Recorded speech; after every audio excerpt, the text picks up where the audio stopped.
Oi de novo, gente. Então, dando continuidade à nossa aula, vamos seguir agora com as cardiopatias cianóticas, tá ok? Então, como eu já expliquei anteriormente, mas vamos deixar frisado aqui, que as cardiopatias cianóticas são aquelas que têm como sinal a cianose, tá? Então, vocês podem observar aqui nas pontas dos dedos, tanto de membros inferiores quanto dos membros superiores, ao redor dos lábios. Na orelha também aparece, aqui aparece uma cianose meio que central, o rosto está um pouco arroxeado. Esse bebezinho, ó, com a mãozinha um pouco também azulada, tá? E esse sinal, ele é de origem de uma oxigenação insuficiente do sangue. E também é muito importante ressaltar que, diferentemente das cardiopatias acianóticas, nas cardiopatias cianóticas, o shunt, ele é da direita para a esquerda, ou seja, o sangue desoxigenado passa a se misturar com o sangue oxigenado. Aquele sangue da região direita do coração passa para o lado esquerdo do coração, tá? Então, a característica mais evidente é a tonalidade azulada dos lábios e da pele, e a forma mais comum dessa doença é conhecida como tetralogia de Fallot, tá? Muitos casos são leves e podem ser tratados com cirurgia e também com medicamentos. Então, vamos conhecer quais são essas doenças. Bom, as principais são tetralogia de Fallot, conhecido como T4F, anomalia de Ebstein, transposição das grandes artérias ou dos grandes vasos, também pode ser chamada dessa maneira, e a síndrome de Eisenmenger, que eu comentei com vocês na aula anterior também. Bom, iniciando pela tetralogia de Fallot, tá? A tetralogia de Fallot é uma das cardiopatias congênitas mais comuns. Compreende a obstrução da via de saída do ventrículo direito, uma comunicação interventricular, a destroposição da aorta e a hipertrofia do ventrículo direito. Então, por isso, tetralogia. São 4 defeitos ao mesmo tempo no coração. Então, vai constituir essa condição. A taxa de mortalidade em pacientes não tratados chega a 50% aos 6 anos. Mas, na atual era da cirurgia cardíaca, crianças com formas mais simples dessa doença gozam de uma boa sobrevida em longo prazo com uma excelente qualidade de vida. Então, quando eu falo para vocês em uma obstrução da via de saída do ventrículo direito, seria da artéria da válvula pulmonar, tá ok? A comunicação interventricular seria uma obstrução, né, uma comunicação, como a gente estudou, entre os dois ventrículos. A destroposição da aorta nada mais é que a válvula aórtica, entre aspas, cavalgar em cima dessa comunicação, então ela fica meio que boba, entre aspas, né? E também a hipertrofia desse ventrículo direito, porque tem que fazer muita força para ejetar o sangue que está dentro da sua cavidade para passar por um orifício tão obstruído, tão pequeno, tá ok? Nós vamos falar melhor sobre esses 4 componentes. Bom, aqui fala que a causa mais comum de cardiopatia congênita cianótica na idade adulta sem cirurgia prévia é a tetralogia de Fallot, como eu já disse para vocês. É uma condição rara, tá? Causada pela combinação de 4 defeitos cardíacos. Então, eu escrevi aqui para vocês aquilo que eu comentei no slide anterior. O primeiro, hipertrofia do ventrículo direito. O segundo, estenose infundibular pulmonar, então é da válvula pulmonar, que é a obstrução da via de saída do ventrículo direito, comunicação interventricular e a destroposição da aorta, ou seja, a raiz da válvula aórtica, ela vai cavalgar sobre o defeito, tá? A gravidade da obstrução da via de saída do ventrículo direito, ou seja, a gravidade dessa estenose da válvula pulmonar, ela varia de discreta a importante, onde as mais importantes vão desencadear sintomas mais precocemente, porque esse sangue ele vai chegar em pequena quantidade para ser oxigenado nos pulmões, tá ok? Bom, aqui tem uma figura de um coração normal e aqui tem uma figura de um coração com os 4 defeitos, assim como eu mostrei no primeiro slide de desenho. E aqui tem um desenho de uma alternativa de tratamento, como se fosse um tratamento paliativo, para inverter esse shunt, onde eles fazem uma comunicação, tá? Entre uma raiz vascular da artéria aorta para a artéria pulmonar, tá? Então, é como se fizesse esse sangue oxigenado voltar e se misturar aqui junto com o sangue desoxigenado, tá ok? Bom, é chamada essa técnica aqui de shunt de Blalock-Tolson, tá? Tá escrito aqui, ó. É um tratamento paliativo, como eu disse. Esses shunts para a artéria pulmonar, eles são realizados como procedimentos paliativos para uma variedade de cardiopatias congênitas cianóticas complexas, não só para a tetralogia de Fallot. O espectro pode variar de uma simples tetralogia de Fallot a corações univentriculares, ou seja, que tenha um ventrículo só. Esse shunt para a artéria pulmonar fornece a primeira linha de tratamento para as crianças com cianose, sendo menos arriscado e fornecendo um fluxo sanguíneo regulado para os pulmões, permitindo o crescimento das artérias pulmonares para um futuro reparo completo, tá? Uma artéria subclávia é usada para conexão com a artéria pulmonar, e isso aumenta o fluxo sanguíneo pulmonar.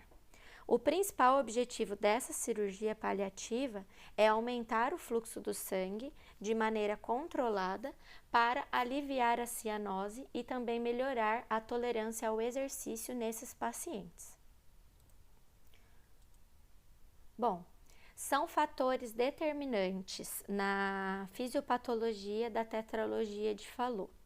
Então, a primeira coisa, que são fatores primários, o grau dessa estenose da artéria pulmonar. E secundários, o tamanho da comunicação interventricular e também a resistência vascular periférica. Tá ok?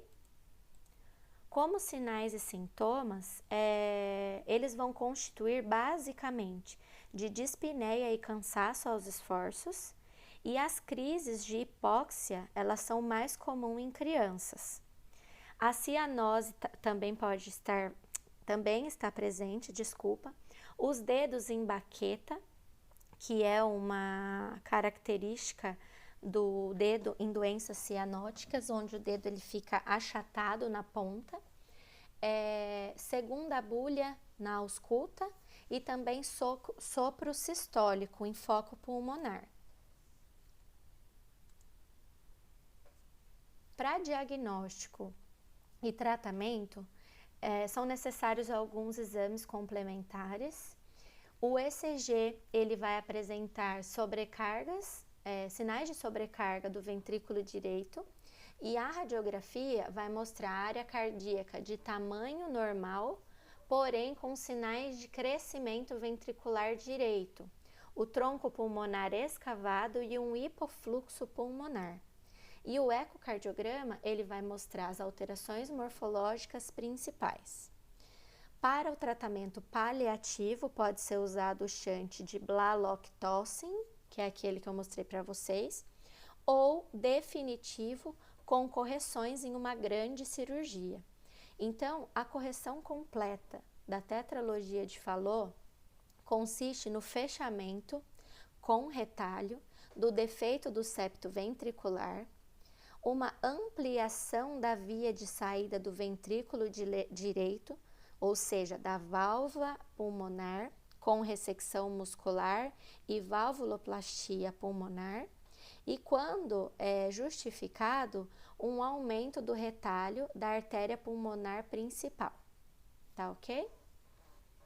Então, continuando nas patologias cianóticas, eu vou explicar um pouquinho para vocês da segunda doença, que é a anomalia de Ebstein, tá? A anomalia de Ebstein é uma cardiopatia rara, afeta apenas 1 em cada 10 mil bebês, e ela pode ocorrer de maneira igual tanto para meninos quanto para meninas.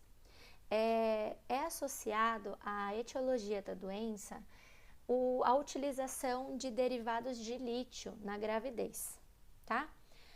O lítio, ele é um composto químico que é usado como estabilizador do humor no tratamento psiquiátrico de estados de mania e distúrbio bipolar, tá ok? Então, as pacientes que fizeram o uso desse medicamento podem ter bebês com essa anomalia.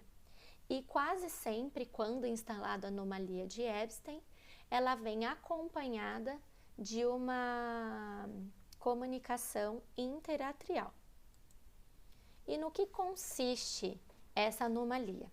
Ela vai consistir no deslocamento da porção posterior interna do anel da válvula tricúspide para a ponta do ventrículo direito.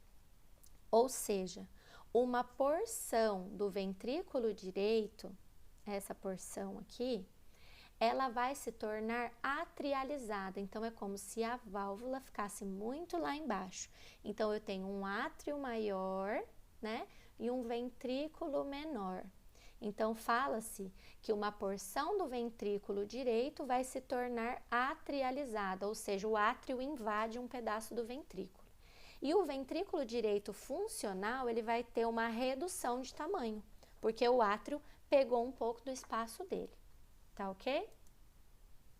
Bom, a válvula tricúspide, uma vez mal formada nessa condição, ela fica posicionada em uma posição muito baixa, tá?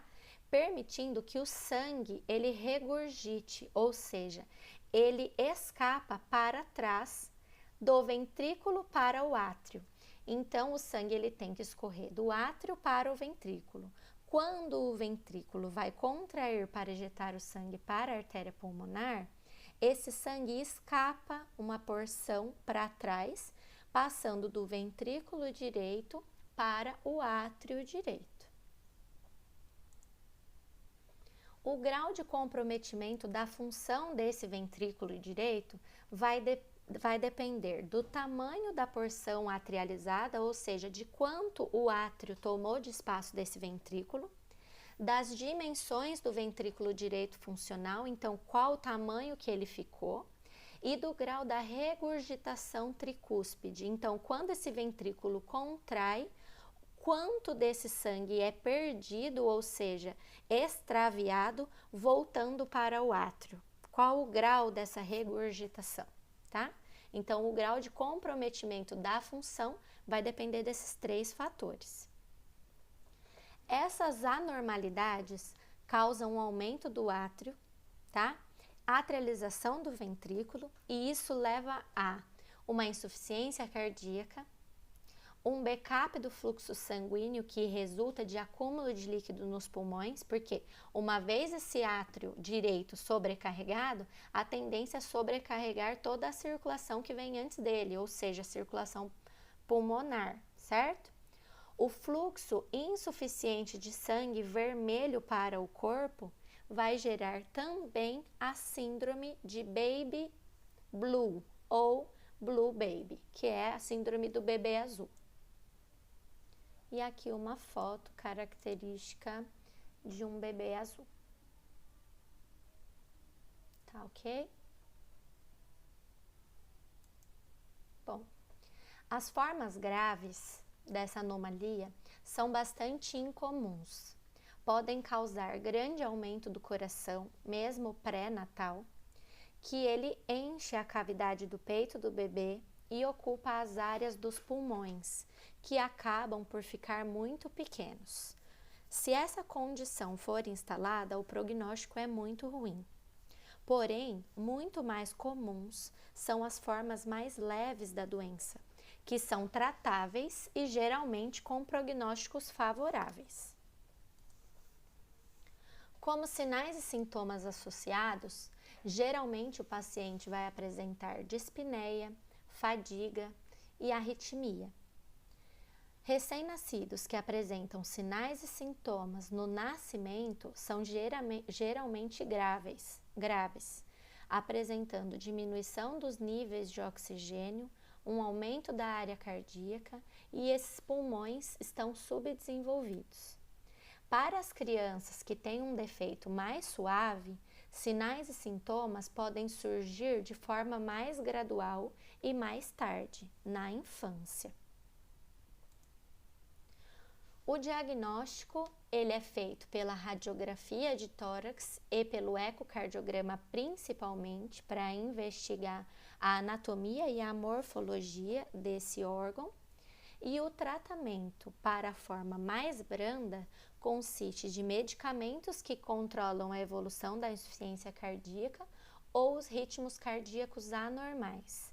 Já para a forma grave, com presença de arritmia e cianose, é necessária uma correção cirúrgica, tá? Então, essa é a anomalia de Ebstein, espero que tenha ficado claro para vocês. E agora eu vou dar continuidade falando sobre a transposição das grandes artérias ou grandes vasos, que também é uma cardiopatia congênita cianótica. Bom, a transposição dos grandes vasos ou das grandes artérias é a causa mais frequente da cianose de origem cardíaca que se manifesta logo após o nascimento, assim como da insuficiência cardíaca manifesta que se instala nas primeiras semanas de vida. Nessa anomalia, a aorta se origina do ventrículo direito e não do ventrículo esquerdo, e a artéria pulmonar, por sua vez, se origina do ventrículo esquerdo e não do direito. Então, elas estão trocadas, elas estão transposicionadas. Esse defeito apresenta altíssima mortalidade nos primeiros meses de vida, quando não corrigida. Então, observem aqui na foto a artéria pulmonar e a artéria aorta. Bom, na transposição dos grandes vasos da base, as circulações sistêmica e pulmonar são inteiramente separadas e a vida se torna impossível, a não ser que exista alguma outra comunicação entre as duas. Via de regra, existem uma ou várias das seguintes comunicações.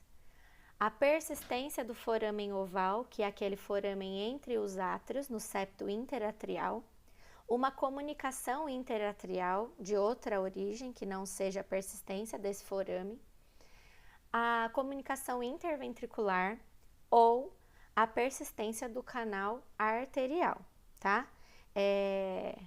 Embora as artérias estejam trocadas, né, a aorta nessa posição e a pulmonar nesta posição, juntamente a essa transposição, existe alguma outra comunicação que mistura os sangues, tá ok?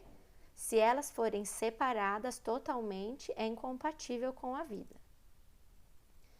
No caso típico, o RN ele vai se apresentar bem nutrido, de estatura e peso normal, e a cianose aparece logo após o nascimento ou um pouco mais tarde. Além disso, ele pode apresentar dificuldade para se alimentar, uma dispneia progressiva e uma cianose profunda. A insuficiência cardíaca e o óbito ocorrem geralmente no primeiro mês de vida, quando não corrigida. Bom, para o diagnóstico, o ecocardiograma tem um valor inestimável e deve ser realizado com todos os outros exames nas primeiras horas de vida. No lactente grave, a criação de uma abertura no septo atrial é capaz de acarretar acentuada melhora, pois existe a mistura entre o sangue arterial e venoso, de maneira que o corpo possa ser oxigenado, tá?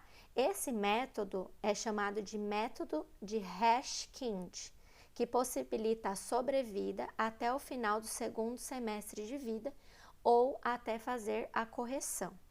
Então, eu trouxe aqui para vocês uma foto, uma imagem de como se dá o método de Hershkind. Então, seria basicamente assim. Essa criança, né, esse bebê, nasceu com a transposição das grandes artérias, então a artéria aorta está aqui, a pulmonar está aqui no ventrículo esquerdo, e o fluxo de sangue está separado e não existe nenhuma das comunicações entre os sangues, como eu acabei de falar para vocês, de maneira conjunta, tá? Ele só tem as transposições das grandes artérias. O que é feito? Através de um cateterismo intervencionista, vai se inserir um balão, né, uma ponta com um balão inflável e, entre aspas, arrebentar o septo interatrial, de forma a misturar os sangues. Tá ok? Então, essa é o método de Hershkind. Então, eu tenho sangue sistêmico e pulmonar misturados e eu tenho como levar oxigênio para minha circulação sistêmica, tá? Porque até então estavam trocados, então o meu corpo estava recebendo sangue desoxigenado. Bom, o tratamento ele é feito ao final do segundo semestre de vida. O retorno venoso aos dois ventrículos podem ser alterados com a introdução desse BAFO, não sei se é assim que se pronuncia, intraatrial, que tem um baixo índice de mortalidade. E embora essas técnicas sejam utilizadas para fazer as comunicações, né, entre a circulação sistêmica e pulmonar, atualmente é dado preferência para a operação de troca das artérias, seccionando as bases da aorta e da artéria pulmonar e ligando cada uma ao ventrículo correspondente. Então, essa cirurgia ela já é realizada hoje em dia e ela é tomada como a resolução mais adequada para esse problema.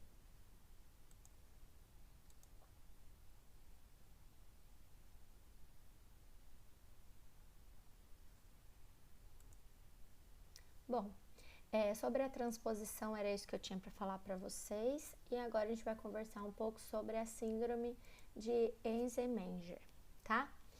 Então, quando instalada uma elevada resistência vascular pulmonar, ou seja, um hiperfluxo, uma hipertensão da artéria pulmonar e também um shunt da direita para a esquerda, através de uma comunicação interventricular, principalmente, ou da persistência do canal arterial, elas vão definir a síndrome de Eisenmenger. Então, por isso que as comunicações e a persistência do canal, quando ela existe, se piorar, né, se esse hiperfluxo ou essa hipotensão for muito grave, né, se tiver alteração hemodinâmica, podem levar a essa síndrome, tá? Uma vez que o shunt ele é invertido, né, porque no caso da comunicação interventricular e da persistência do canal arterial, eu tenho um shunt esquerda-direita, tá? Uma vez que essa pressão intrapulmonar, esse hiperfluxo pulmonar, essa alteração hemodinâmica está muito elevada, esse shunt ele pode ser invertido, ou seja, o sangue da direita começar a passar para a esquerda, porque a pressão está muito alta ali, então eu não consigo vencer a pressão, então eu tenho uma inversão de shunt. Eu posso desenvolver, evoluir para a síndrome de Eisenmenger, tá? Quando eu tenho essas duas condições, então, shunt, direita e esquerda e elevada resistência vascular, eu defino essa síndrome. Bom, o termo complexo de Eisenmenger é aplicado a todos os casos em que a manifestação clínica de hipertensão pulmonar é acompanhado do shunt da direita para a esquerda, quer o shunt seja dos átrios, dos ventrículos ou da aorta pulmonar, tá? Então, lembrando, shunt direita para esquerda, cianose. Esquerda para direita, não tem cianose, tá bom?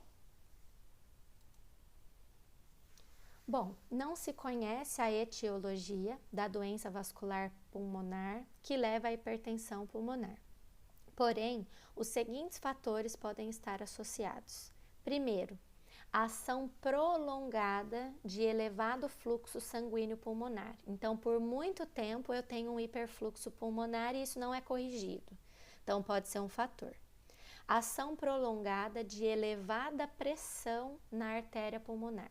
Então, a minha artéria pulmonar, ela está recebendo uma pressão elevada, muito além do que é o fisiológico, por um tempo prolongado. Também pode ser outro fator. E também por predisposição genética. Tá ok? Quais os sinais e sintomas? Então, os primeiros sinais e sintomas consistem em dispneia e fadiga e costumam aparecer no final da segunda infância, durante a adolescência ou no início da idade adulta. Além disso, outras queixas são a lipotímia, que é uma alteração súbita da consciência, podendo chegar até a perda da consciência, né? Que é a síncope. Ela é precedida de sintomas como tontura, enjoo, mal-estar gástrico, palidez, suor, escurecimento da visão, tá? Além disso, também existem casos em que os pacientes referem angina, a presença de edema, hemoptise, que é a expectoração de sangue, e também da cianose. Bom, como exames complementares, tá? É possível ver no raio-x a hipertrofia de átrio direito e ventrículo direito, o aumento do calibre das artérias pulmonares e as artérias periféricas pulmonares, elas ficam delgadas. Então, com a ajuda do ecocardiograma, do raio-x e também da tomografia, é possível diagnosticar essa síndrome. Do cateterismo também, para investigar a hemodinâmica, né, e os gradientes de pressão entre a circulação e também a magnitude do shunt, assim como nas comunicações. Bom, o diagnóstico ele é confirmado pelo cateterismo cardíaco, que vai revelar as pressões na artéria pulmonar e na circulação sistêmica, que geralmente elas vão ser idênticas, tá? A angiografia vai mostrar os contornos do shunt. A evolução é lentamente progressiva e o óbito ocorre entre os 20 e 40 anos, por infarto pulmonar, insuficiência cardíaca direita, arritmia e endocardite bacteriana. Então, para esses pacientes, a gestação acarreta um risco muito grande e deve ser evitada e até mesmo interrompida a tempo, porque corre o risco de a mamãe e o bebê morrerem.